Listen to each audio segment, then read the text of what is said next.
opportunity to visit with the lady I'm working for yesterday a little bit. Tell me about your church, she said. She knows enough to know that I needed to be gone in order to get home for sundown. But, tell me about your church. Is it like this and like that? We had a great discussion, and I'm praying that she'll ask more questions. I have a few for her, just to keep the conversation going. So, I often think that our daily work routine opens up so many possibilities. I mean, I've had so many opportunities to share with people, just going into their houses and it never fails.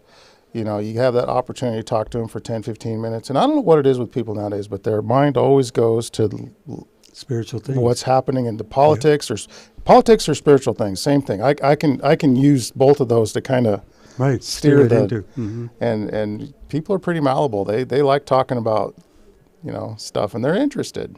They're curious.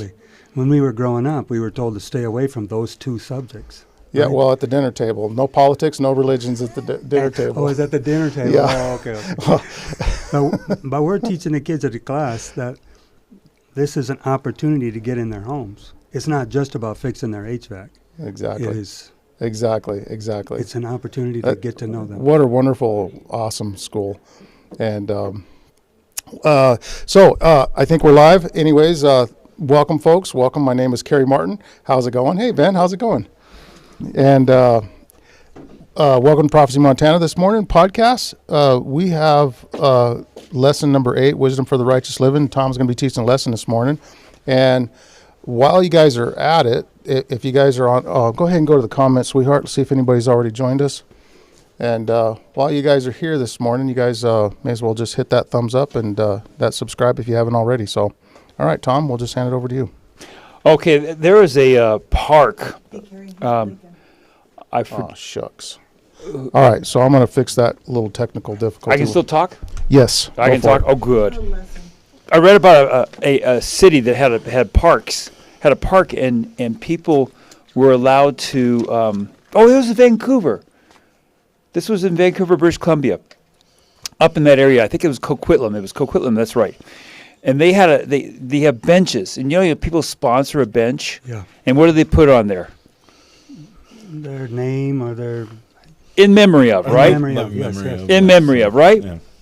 And you get a free park bench. They people spend $1,500, whatever, to pay for the park bench, but they get to put a little thing there in memory of. And I always thought that was really sweet. Well, apparently people in Coquitlam up there started complaining. They don't like going to the park and being reminded of their death. They don't like going to the park, being reminded they're going to die someday, and it reminds me of our scripture right here. This is a great scripture, Psalm 90, verse 12. So teach us to number our days, that we may gain a heart of wisdom. Perfect. Those park benches are worthy of. Yes. They need to be there, right? They need to teach us to number our days, and I know. I'm 65 years old now. I have spent easily 3/4 of my life. That's it's spent. Mm-hmm. There's no regaining that. That's gone. No do-overs. I don't know if I'm not ready to say I'm in my twilight years yet. Oh no. But there it is. There it is. It's telling us to number our days. So what do you guys think of that text? Why is this an important text? Why do they started off with our lesson with this? Well, maybe to remind us that we don't have that long. Our life is short. Well, what's the advantage of knowing your life is short? Well, you have to pack a lot into it. Yeah, you make the most of your time. And the rest of the verse says that we may gain a heart of wisdom. So to do it well, you want to be wise. We're not going to live long enough. One of the phrases I learned growing up is you're never going to live long enough to make all the mistakes, so let's learn some from other people's mistakes. There you are, yeah. And all wisdom comes from God. Mm-hmm. So pursue We have to seek him. that. Yeah. Okay, so that's good. All right. Well, let's take a second to say hi to everyone. Hi, Susan. How you guys doing? Hi, Watchman. Who's that? Scroll up just a hair. Who else? No, there's one other person there. Oh, Ricky. Hey, Ricky. Oh, Rick's at home? Yeah, he's fifth surgery. He just Yeah, recovering. he's in recovery. I talked to him last night. He's doing well. And who's That's that right excellent. before? Right before. Go up. Oh, that's the Watchman. And yeah, okay, we got them all. So, good morning, everybody. Happy to have you here. So we were talking about that famous text, Psalm 90, verse 12. Teach us to number our days, that we may gain in wisdom. And there was a park over in Coquitlam that had those benches, with a little, in memory of. Oh, okay. And people in Coquitlam up in Canada were complaining they don't like being reminded of their death. Interesting. Okay. Their own upcoming death. Not that people are putting it in memory, but I thought that was so funny. Anyways, let's go on with this lesson. It's good for us to gain wisdom through the contemplation of the limited number of our days we have left. So Psalm 141, I think that's what it is. Psalm 141. Yeah, 141.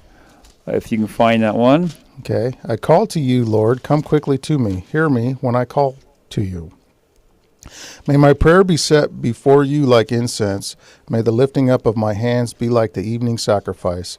Set a guard over my mouth, Lord. Keep watch over the door of my lips.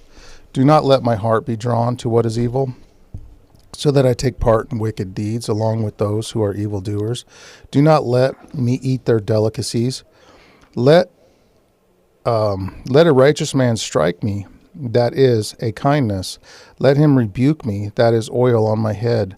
My head will not refuse it, for my prayer will still be against the deeds of evildoers. Okay, that's good right there. So any of these texts jump out at you? Well, the fact that he enjoys the rebuke of the righteous, and we read in Proverbs too that wisdom, it's better to have the rebuke of how does that go? rebuke of a friend versus the kiss of an enemy. Something like that. It's not something, along those lines. And it also says, beware when people speak well of you. That always puzzled me. Flattery.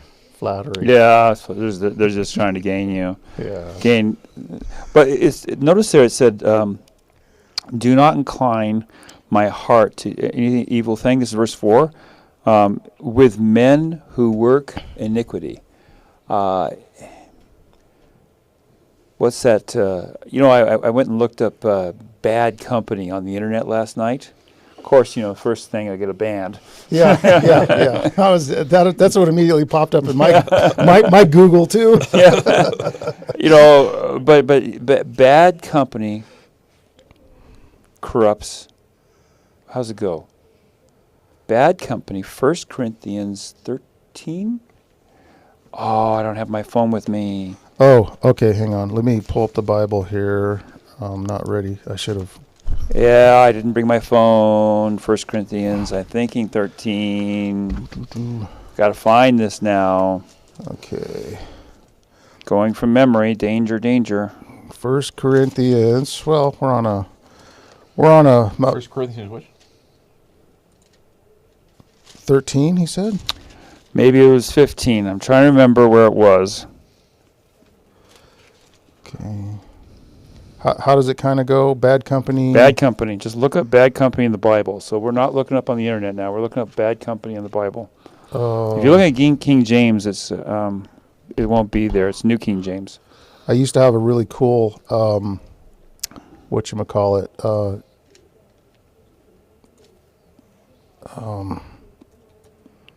my brain's not working. I can't think of the word. Concordance. Yeah, never mind. I didn't bring my phone in here. The phone is in my jacket. Okay. I won't be able to find it. But bad company corrupts good morals, doesn't it? Mm-hmm. And so if you want to achieve in life, What are you going to do? It's 33. What? 1 Corinthians 15:33. Ah, thank you so much for that. My The memory got me only so far, so I needed some help. Be not deceived. Evil communications corrupt good manners. Yes. Yeah. 1533. Oh, good. Come join us. Do we have another microphone? If you can, okay, all right. If we had an XLR cable, I didn't bring my extra XLR cable. Sit here and we'll spin this around.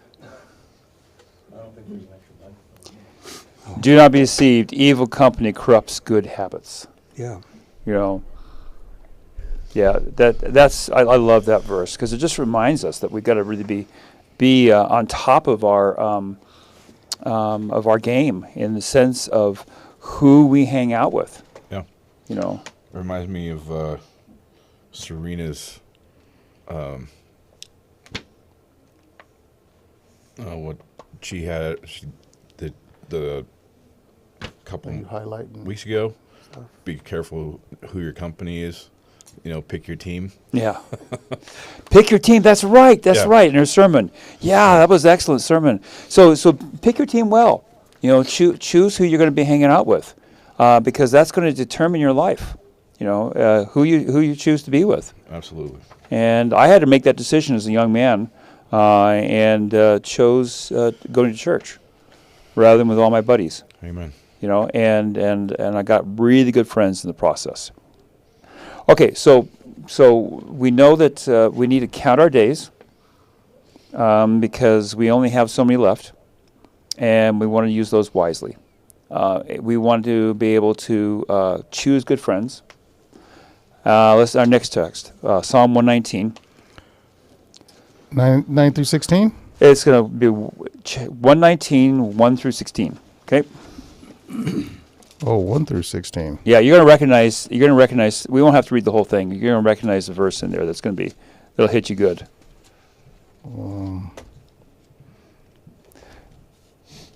Blessed are the undefiled in the way who walk in the law of the Lord. Blessed are they that keep his testimonies and that seek him with the whole heart. They also do no iniquity. They walk in his ways. Thou hast commanded us to keep thy precepts diligently. Oh, that my ways were directed to keep thy statutes. Then shall I not be ashamed, when I have respect unto all thy commandments. I will praise thee with uprightness of heart. Then, or when, I shall have learned thy righteous judgments. I will keep thy statutes. O forsake me not utterly. Okay, now let's all listen to this verse 9 as he reads it. Wherewithal shall a young man cleanse his way? By taking heed thereto according to thy word. So what's going on there? So, you know, when you're young, do you do stupid things? Well, yeah. My, oh my, don't we ever, you know? But there's a point in a young man's life when he decides to take on responsibility. You know, he decides that I need to, be productive in my life. I need to live a moral life. And so how's that happen according to this verse?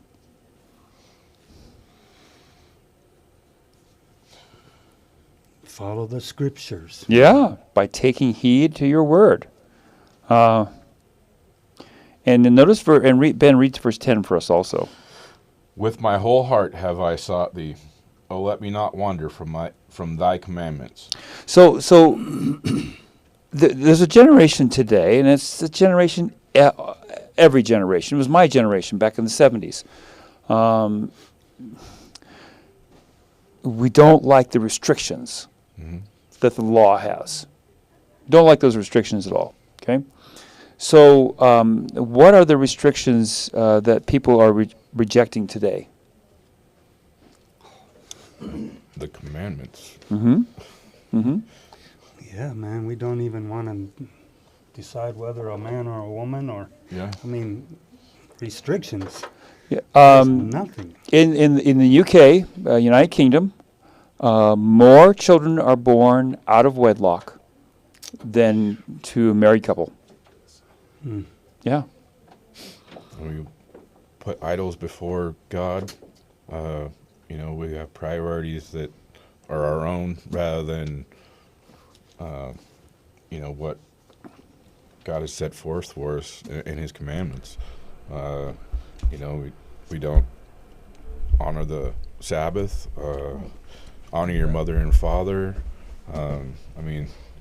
They're all getting broken down, really. Okay, now we got Davin in the background. Right. I don't have a camera, but now I have a mic, guys. Welcome. Well, we could switch one around, and then you and I can get real close and just smile. Kind of just like Yeah. like John Denver and A duet. Mama Cass singing a duet. I'll just lurk in the shadows. Over. There you go. Okay. So more children are born out of wedlock in the United Kingdom than there are in a marriage. What do the restrictions that God places upon our lives, do they help us or hurt us? They're for our good. That's Absolutely. so helpful. You just don't get it. Sabbath was made for man and man not for Sabbath, that sort of thing. So Sabbath is a big restriction, super big restriction, Yeah. isn't it? Well, if you look at it that way, yeah. But what are the benefits from it? Knowing that every week, no matter what, you get 1 day of rest. Yeah. Yeah, it's like, if your boss came up to you and be like, yeah, you got Friday off. Yay! You know what I'm saying? God's like, you got Sabbath off. We're like, oh, really? Where was that found where it changes your DNA? Yeah, in the documentary, Seventh Day, that's a really good documentary, by the way, with Hal Holbrook hosted that whole Oh yeah, that whole was series. excellent. Yeah. That was really an excellent series. It's like 6 or 7 hours long or something like that, but it's, wow. Yeah, it talks about the physiological and psychological, need for not just a day of rest, but there's something about that circadian rhythm of the seventh day that lands every seventh day. Yeah. I mean, God planned this stuff, guys. Yeah. Yeah. So I don't know if you guys are into poetry. I love Robert Frost. I think Robert Frost, obviously, was considered the greatest American poet. He wrote an interesting thing about rhyming rather than free poetry. He said that he liked to be forced to rhyme because it caused him to be more creative. He says the restriction of rhyming caused me to be more creative. Yeah, because you got to choose the whole thing with words that are gonna. Yeah, so that makes sense. And there's a haiku. Is it haiku? Yeah. Yeah. There's people who are into haiku, which is I think it's a Japanese form of poetry, and it's very restrictive. And extremely restrictive, more than what the American or English style is. And yet they come up with some amazing stuff, because of that restriction. So the restrictions are not bad for us. Right. They actually, as we look at them, in other words, having children within marriage is who does it protect? The marriage. Yeah. And the child. The child's one that's the child is the beneficiary of marriage. Mm-hmm. It's not so much the adults are the beneficiaries of marriage as much as the child is the beneficiary of marriage. Mm-hmm. And so this is why he's saying that for a young person to seek God and to follow His commands is to find happiness in life. Yeah, and I realize, Ricky, that the camera is in fact flickering a little bit. We're having a little bit of technical difficulties with things. I've been kind of running around, but I do apologize about that. I think we're just going to have to live with it. So. Your brother said hi, Carrie. Yeah. No, I saw my brother's on there too. So, hey, Damien, how you doing? And Lisa will be highlighting your guys' comments as she's able to. Her hands are going like this. Okay, we're jumping through the Psalms here. You know me, I like to cover the whole lesson if I can. So we're going to jump to 90, Psalm 90. And you know me, I like to say psalm instead of psalms. Yeah, because it's like a double plural. Yeah, well, because it is a psalm. See, it says Psalms 90 to 106, and this is Psalm 100. It's not, you don't say chapters 90. You know? Yeah, exactly. Yeah. It's chapter 90. Anyway, Psalm 90. Let's take a look at Psalm 90. Who's going to read for us this Tom's time? restrictions. Yeah. I don't have it. Psalm have it? 90. Randy, you got that? Yep. Okay.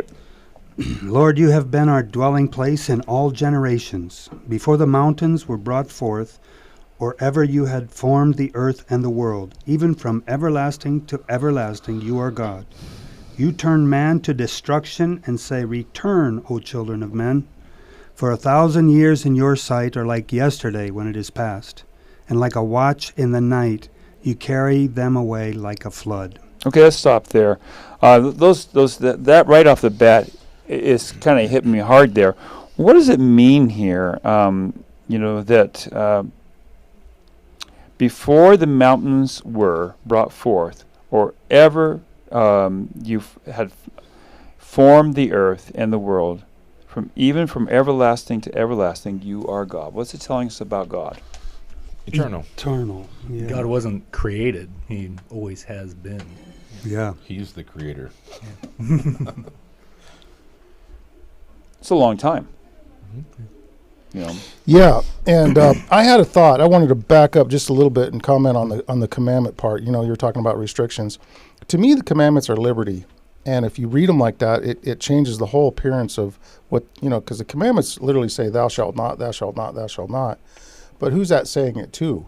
It's saying it to the wicked, not to the righteous. Right. Because if the law is wrote on our heart, then the wicked shall not kill. The wicked shall not interfere with my marriage. The wicked shall not, lie to me, or and so on and so forth. And so it's liberty. It's like living in the best place in the world. And I agree. And I wanted to tack on this thing about Sabbath. It's not like you got Friday off. It's when you're first dating that woman of your desire, and we get to spend the whole day on Sabbath together. This is what God has called us to. It's a remember, because of his creative power and the blessings that come with that fellowship is more than just, I don't have to go to work. So people have this picture of Christianity of I think Sigmund Freud called faith comfort. In other words, people have faith because it's easier, because they take comfort in belief. But that's not my experience. Faith is not easy. How do you think that you combat that? Because I personally have a very good friend who is kind of on the line. He's very curious about Christianity and these sorts of things. But I think his main concern is that he wants to believe that God is real and that, Christianity is real. And that makes him uneasy because he feels like he's maybe falling into a rut or something like that. So how would you guys think that you would get by that? Well, it's not easy. At first at least, or even every day, it's kind of like getting a gym membership. I joined this Planet Fitness over there. And they got a really smart idea. They only charge you $10 a month. That's it. So about 98% of the people sign up and don't go. But they look at that $10 a month and they say, that's not much money. I'll go this next month. Mm-hmm. Then they don't go.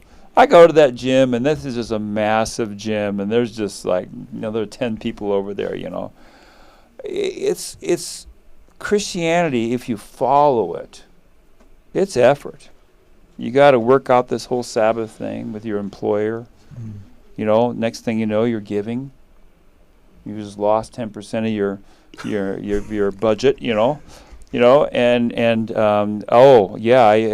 you gotta remain pure. You can't fool around. So is the Christian life easy, or is it comfort? No, Yeah. well, not at first, at least. I think that those things become, normal, and like Sabbath keeping. At first, for me, that was a difficult thing, but after a while, it really started to enjoy it and look forward to it as well. Yeah, there's different kind of Christians. There's people that look forward to Friday, and there's people that look forward to Saturday night. It's funny because I've been both Yeah. of that person. Yeah. You know what I'm saying? Yeah. There's been times where I'm like, oh, we've got like an hour left before. Can I fit this movie in real quick? It's like, but and then there's been times in my Christian walk. It's like I'm just all like yesterday. I all day I just spent home just like preparing everything, making sure everything was perfect for the Sabbath. I was like really looking forward to this day. And what's the difference? I think the difference is how much we let the Spirit of God into our life. That's the difference. Mm-hmm. If you ever been to a Jewish home on a Friday night, and they like to cheat. They like to start Sabbath 10 minutes early. Really? Yeah, they purposely say it's Sabbath about 10 minutes before it's actually Sabbath, and that's how the Jews cheat. Nice. They get an extra 10 minutes of Sabbath. I love that, man. I've heard also that the Muslims cheat in the opposite direction. So you guys know UAE, the Burj Khalifa. I think right now it's the world's tallest building. So they have restaurants that are very high up there, so that Muslim people can go up there and eat dinner, and they get a couple minutes extra before Sabbath starts because the sun doesn't set as soon. Oh, that's too funny, too funny. So what was it easy for the disciples that first century? Wasn't comfortable, was it? No, it Being a doesn't. Christian. Yeah. Oh, thought you were talking about Sabbath. So yeah. No, it was tough. Did them all. Okay, so we're in Psalm 90. Let's look at it again. So God is here. He's from everlasting to everlasting. You are God. But look at verse 3. This is really fascinating to me. You turn man to destruction, and say, "Return, O children of men." Why would God turn people to destruction? Again, this is that Old Testament God that people don't like. This is a language that I think a lot has been lost in the translation, but it's a language that almost suggests that God is causing people like Pharaoh, like God hardened Pharaoh's heart, but Pharaoh hardened his own heart. Mm-hmm. But the process is that God was forcing Pharaoh to do something he didn't want to do by letting the Israelites go. And that turned Pharaoh against God. And so God took the blame for it in essence, but I think the ancient writers and those who read it back then knew what the language meant, but now there's that little hint of in our modern translations that maybe God caused these things to happen the way, or change somebody's way of thinking and stuff. God doesn't come into our mind and mold the way we think, and unless we give him permission to.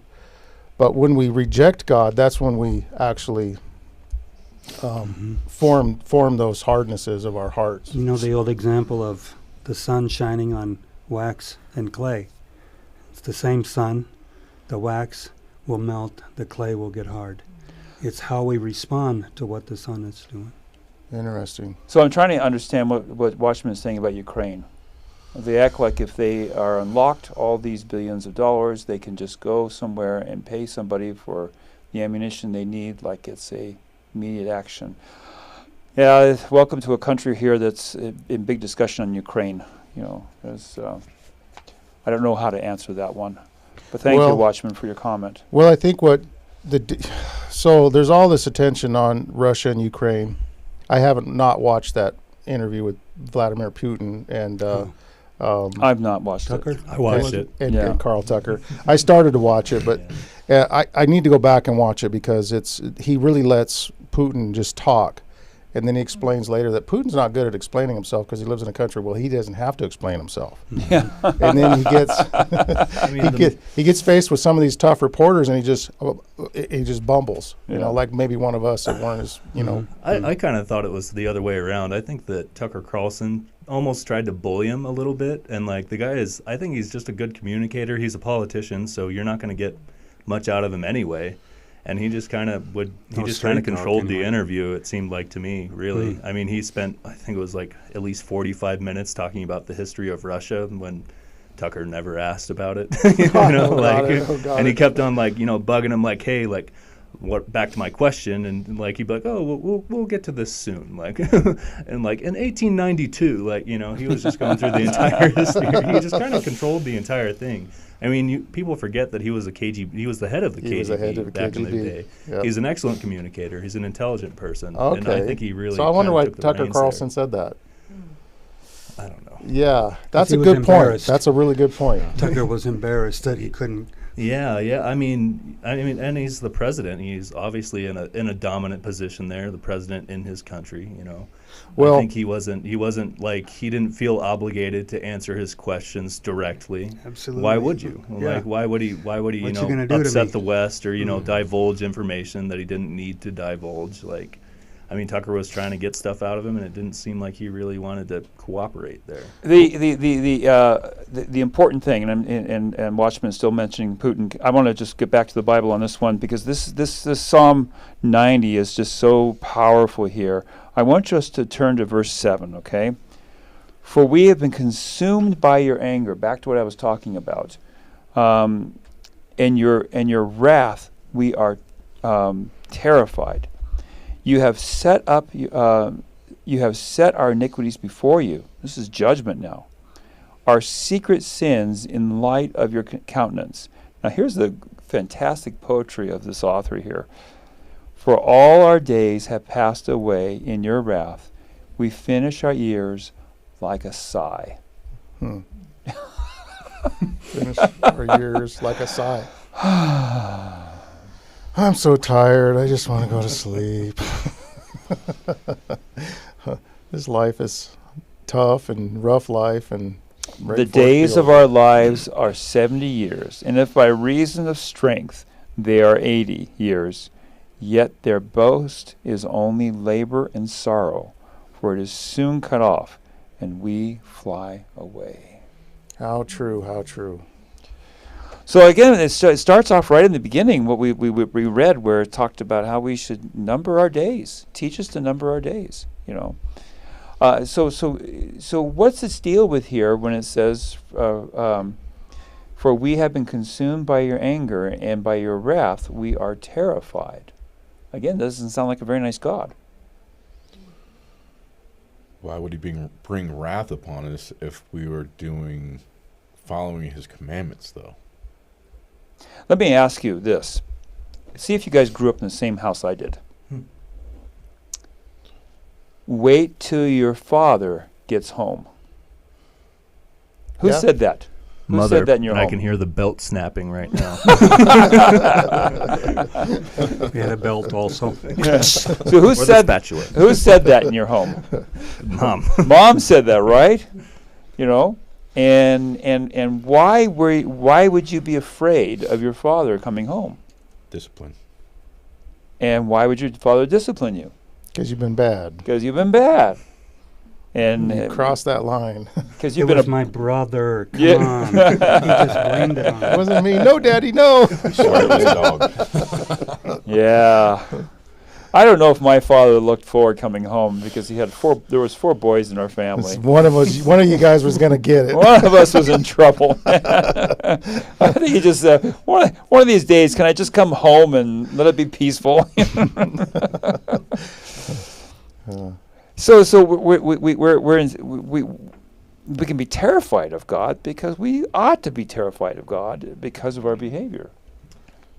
I mean, back to the father thing too. I know that. I mean, my dad, I always thought he was full of it when he would say this, but before I'd get a whack, he'd be like, you know that this hurts me more than it hurts you. You're like, how? How in the world is that even possible? But, you get a little bit older too, and you start to realize that, Dad didn't want to give you a swat. He didn't want to do that. Yeah. He did that because he knew that you needed it. Yeah. Yeah. And he didn't relish that, or at least most fathers don't relish that. And he just knew that it needed to be done. And at times that I needed a good swat. Yeah. Out of love. Of course, there's that verse again, verse 12. So teach us to number our days, that we may gain a heart of wisdom. That is the reminder that we need in our lives. I have no idea what. Yeah. I like Watchman, like the sands in the hourglass. These are the days of our lives. That's great, That turns my Watchman. stomach listening to that even now. That was a soap opera. That's great, Watchman. Thank you so much for that one, man. That is great. I could hear it right now on the midday TV. Like Oh, the that's sands of great. the hourglass. I love that, man. Okay, well, we're close to Psalm 81. Just turn left, all right? Let's cover this lesson. This is a great lesson. Okay, what part of the lesson are we on? We are on Tuesday, Psalm 81, verse 7 and 8. Someone read that for us, please. Psalm, man, my mouse is not working again. 81, verse 8. 7 and 8. In your distress you called, and I rescued you. I answered you out of the thundercloud. I tested you at the waters of Meribah. Hear me, my people, and I will warn you, if you would only listen to me, Israel. Okay, I got to give you a lesson on how to pronounce words in the Bible. Yes, sir. Don't worry about the correct way of saying it. Just say it with confidence, and everybody will believe you said it right. There you go. You didn't say it with confidence, man. That was the problem. I just said boom, and then everybody believes I was right. Yeah. I don't know if I got said it right or not. Good tip there, Tom. That's one of the pastoral cheats that we have. Okay. We just get up there and say it with confidence, and our poor congregation starts repeating us. Then two congregations get together and they argue over how this right How to say the word. Okay. So here's the tender heart of God. Verse 8. Hear, O my people, and I will admonish you, O Israel, if you will listen to me. So now we're getting a picture of God. He is calling us to justice. But where's his heart? What kind of heart is there going on here? Can you think of Jesus saying this? He's on the Mount of Olives. He's just crested the Mount of Olives. He's left Bethany. I've been on the Mount of Olives. You look down there and you can see the whole Temple Mount. The Temple Mount itself is larger than the city of David by 2 times.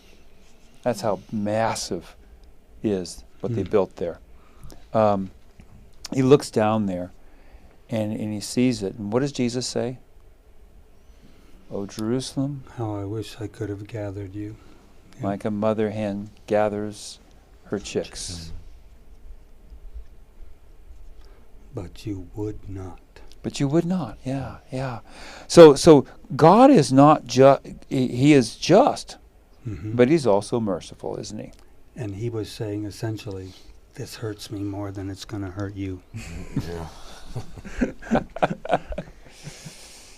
You know, apparently Watchmen saw something wrong with that whole Super Bowl too. Maybe we'll touch on that on our prophecy update. Did anyone here actually watch it? I turned it on. I had the kids at the house, and I was going to turn it on and see what was on the tube.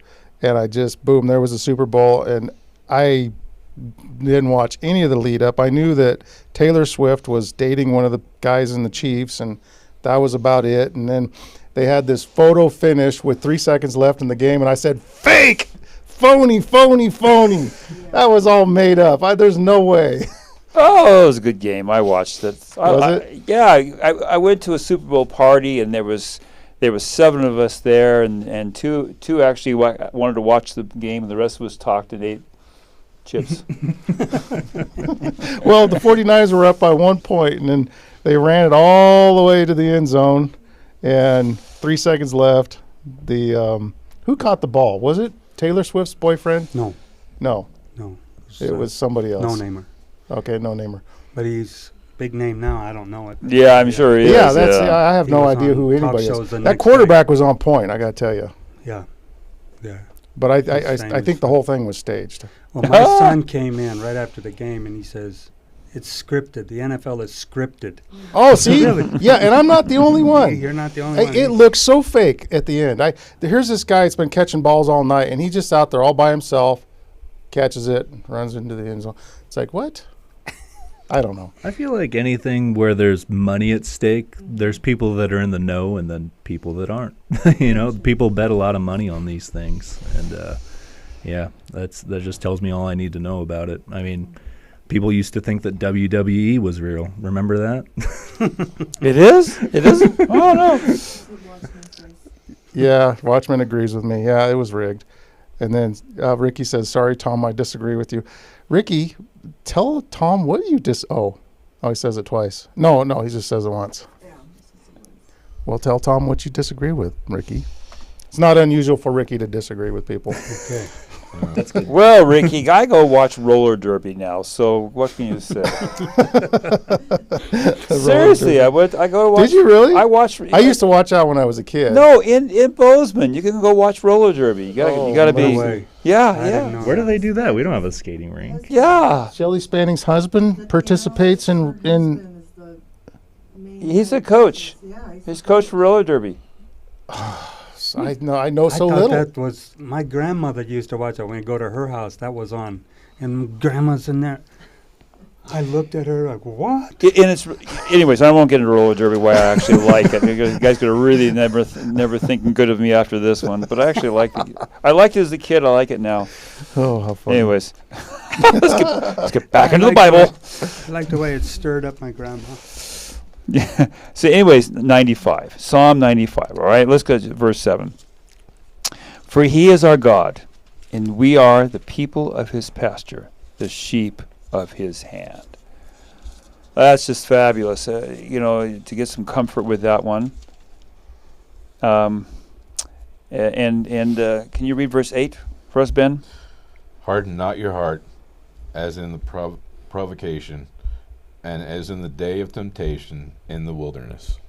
Okay, so what is he speaking back to? What is he speaking back to? What do you mean? As far as He's talking about Talking about Pharaoh? Like That Do that? not became harden your heart. Egypt. as in the rebellion, as in the days of trial in the wilderness. What was the rebellion in the wilderness? Well, they kept rejecting the Sabbath for one, and they kept asking to go back to Egypt, Mm-hmm. and they kept rejecting God's promises, and complaining about not having water, complaining about not, no meat. We would, no meat, because they would had rather food. die in the wilderness than go into that land with giants. That was him thinking about. Yes. That's the one that I'm thinking. Good job, of. Randy. Yes. It's the refusal to go into the promised land. Oh, well, yeah. The bees drove those giants out of it. Yeah, God had it all together. And the two said, "We can do this because it isn't up to us." Can you imagine a big old murder hornet? I don't care if you're 12 feet tall or not. That turkey's going to make you run. So it's really, but just think about it, Randy. They refused to go into the promised land. Yeah. And he answered prayer against his will because he wanted them to go in. Yeah. And they said, "We'd rather die in the wilderness." And he said, "Okay." Okay. Sorry. Yeah, That's Yeah, what they you guys did. wanted. Yeah, they did. Ben, read verse 10. 40 years long was I grieved with this generation, and said, it is a people that do err in their hearts, and they have not known my ways. And then verse 11. Unto whom I swear is in my wrath that they should not enter into my rest. Okay. Wow, do you recognize that verse? From Hebrews. Hebrews From 4. Hebrews. Or Hebrews chapter 4? Yeah, Very right. good. Very good. Yeah. Let's go to Hebrews chapter 4. Well, alrighty then. Hebrews chapter 4. Let's do this because, the reason why so many Christians don't understand the New Testament is because they don't understand the Old Testament. Amen If they understood the Old Testament, in fact, I remember this one church I was checking out. It was Church of Christ. And the pastor had convinced everybody to buy just New Testament Bibles. Mm. And I went there, and I walked there, showed up that morning. I had this thick book, and everybody had these little things, little skinny little Bibles, because they only had New Testaments in that book in that church. Mm. And I thought, well, man, how are you ever going to understand the New Testament without the Old Testament? Well, maybe that's what the devil's trying to do, is keep us from understanding it. Right. Absolutely. So it's quoted in verse 7. We're in Hebrews chapter 7. Hebrews chapter 4, verse 7. So are you there, Randy? You want to read that? 7 and 8?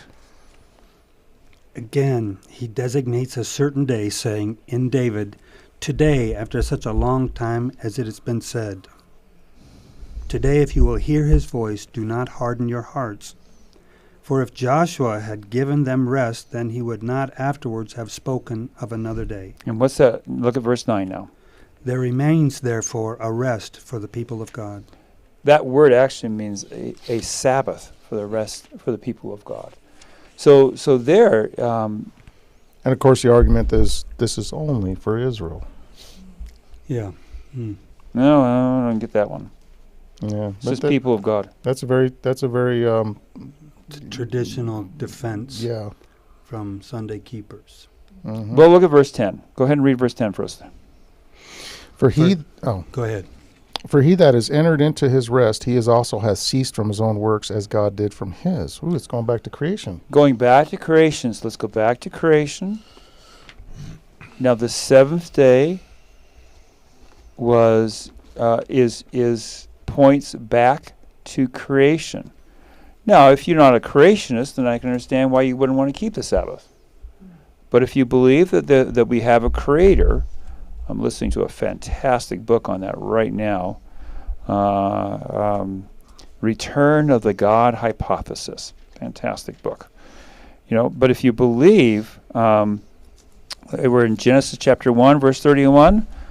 Is somebody there yet? Genesis chapter 1, verse 31. Well, I will be in 2 shakes of a lamb's tail.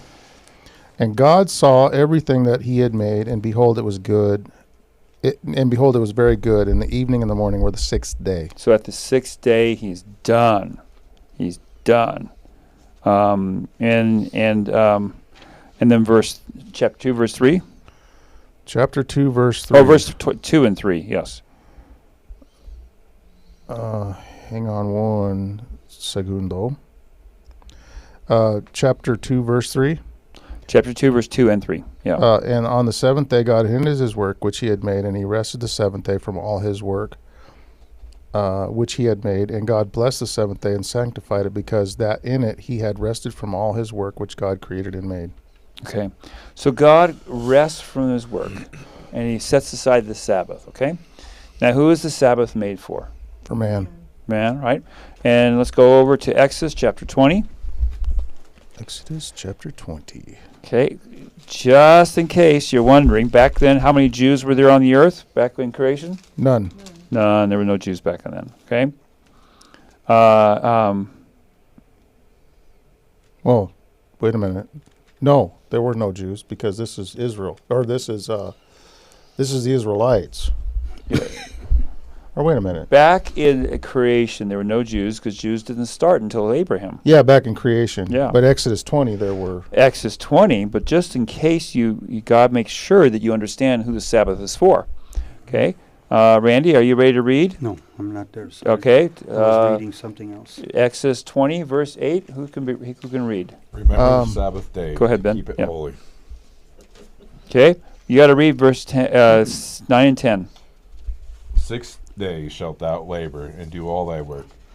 But the 7th day is the Sabbath of the Lord thy God. In it thou shalt not do any work, thou, nor thy son, nor thy daughter, thy manservant, nor thy maidservant, nor thy cattle, nor thy stranger that is within thy gates. So what does that term stranger mean?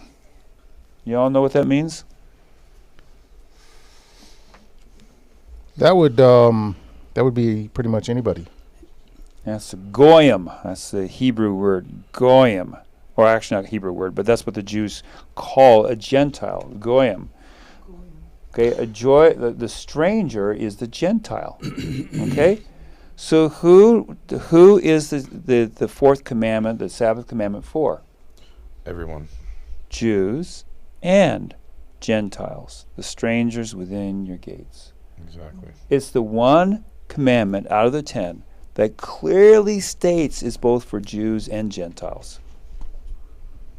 You can set aside the other 9, if you're going to go by that, but clearly the Sabbath is for both Jews and Gentiles. And in verse 10, but the seventh day is the Sabbath of the Lord thy God. Well, who's our God? Mm-hmm. So if the Sabbath is the seventh day, if the seventh day is the Sabbath of the Lord thy God, then His Sabbath. It's not Not the Jews. our God. that's an identifying mark. Yeah. Who, so here, and I'll read it again. But the first day is the Sabbath of the Lord thy God. It doesn't say that, Or any day. or any other day. Specifically the seventh. That's interesting. Mm-hmm. That's an identifying mark. And when you go to Revelation, it talks about the patience of the saints. Here are they that keep the commandments of God and have the testimony of Jesus. And then it also says that they which receive the mark of the beast have no rest day or night. No rest. Well, why aren't they resting? Because they don't have the Sabbath. Mm-hmm. It's a simple equation. I don't know how everybody misses it. Not everybody. A lot of people. We're going to finish on Psalm 141, I think. Look at our time go by. Okay, Psalm 141. 141. Oh, yeah, well, that's a good point, Watchman. All of the 10 commandments apply, and also the 2 that Jesus added. Well, I don't know if they were an addition or if they were a summization of... Oh, he was just quoting Leviticus. Jesus was just quoting Leviticus. He wasn't creating anything new. No, exactly. When he said, you're right. He sums up the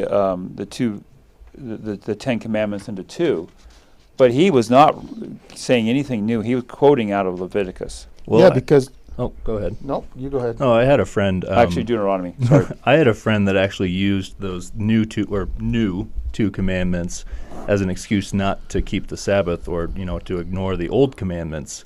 But if you look at it, what was the first 4 commandments? What are they? The first 4 is love towards God. Yeah, and then the 6 other commandments are for what? For a man. Yeah, and that's exactly what he summed up there. And he just summarized the 10 commandments in those 2 commandments. Mm-hmm. And that was he tried to use that to say that the old commandments don't matter anymore because he said that those were the 2 greatest commandments. But yeah, it's in the commandments that proves it, that the commandments are about love. Mm-hmm. That's really how we love one another. I can't love Tom if I'm going to be a bad neighbor, or if I'm going to lie to him or steal from him or, whatever. Go through the list. Mm-hmm. That's not love. you can't love God if you worship other gods or if you don't keep the Sabbath. I mean, if I told my wife, "Oh, I love you, baby," and then I'm having like an adulterous affair like that, is she going to believe me? So Psalm 141. We'll look at verse 5. Now we already read at the beginning of this verses 2 through 4. But I want you to see verse 5 here. Sorry, Psalm my phone. 141, verse 5. It's in the. There. Yeah. Sorry. It's like, that's not mine. I was thinking my radio kicked on. No, Ben is practicing for his Super Bowl halftime show. Are you gonna watch football? Yeah. All right, Psalm 141, verse 5. Someone read that for us. Let the righteous smite me. It shall be a kindness, and let him reprove me. It shall be an excellent oil, which shall not break my head. For yet my prayer also shall be in their calamities. So we are going snow skiing. I'm not snow skiing, snowmobiling, and snowmobiles are off the trailer. Everything's ready to go. My wife asked me 3 questions. Is the car locked? Do you have the keys? Are they zipped in your pocket? Want to make sure that Affirmative on the first 2. Yeah. Yeah, who has zippers on? Do you have a zipper? Yeah, I have my ski pants have zippers. Oh, of course. Yeah, the skip. Oh, yeah, because once you lose those keys in the snow, there's no finding them No. again. And guess who has done that before? So this is a There's a reason why conversation she's that has asking. some meaning behind it. Guess The who has rebuke of lost the his righteous. keys skiing and had luckily had a second pair, and brother-in-law Ron came and brought them to us. So should I be offended by that? By her questions? No, she's doing it because she cares. She Yeah. doesn't want She you to wants lose to your go keys home. again. She was going. A proud man would be offended. Mm-hmm. You know, a proud man would be offended. But there was. What's the attitude of verse 5 here? Don't look at me, Lisa. What's the attitude there in verse 5? The righteous strikes me, it will be a kindness. Yeah. A kindness, yeah. So it's almost like, you know, when we receive instruction from the brethren, that's a good thing. Mhm. That's a blessing. It should be considered a blessing. And reproof is something that a wise man internalizes, you know, uses for his own good. So, and that's a description of what wisdom looks like. If we don't have a vision of what we're to become, how are we ever going to become it? And the Bible gives us it.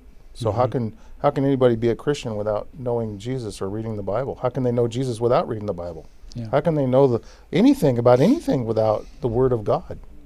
Where can you start? But I know a lot of Christians that don't read the Bible, and they've got this own philosophy of what Christianity is. Yeah, a lot of marriages could be saved if the couple getting married understood these 2 things. I'm a sinner. I'm marrying a sinner. Mm-hmm. Oh, You know? okay. Yeah, and She's a sinner, and I'm married. No. I'm a sinner. In other words, I'm going to make mistakes, and so I'm going to be really open to rebuke.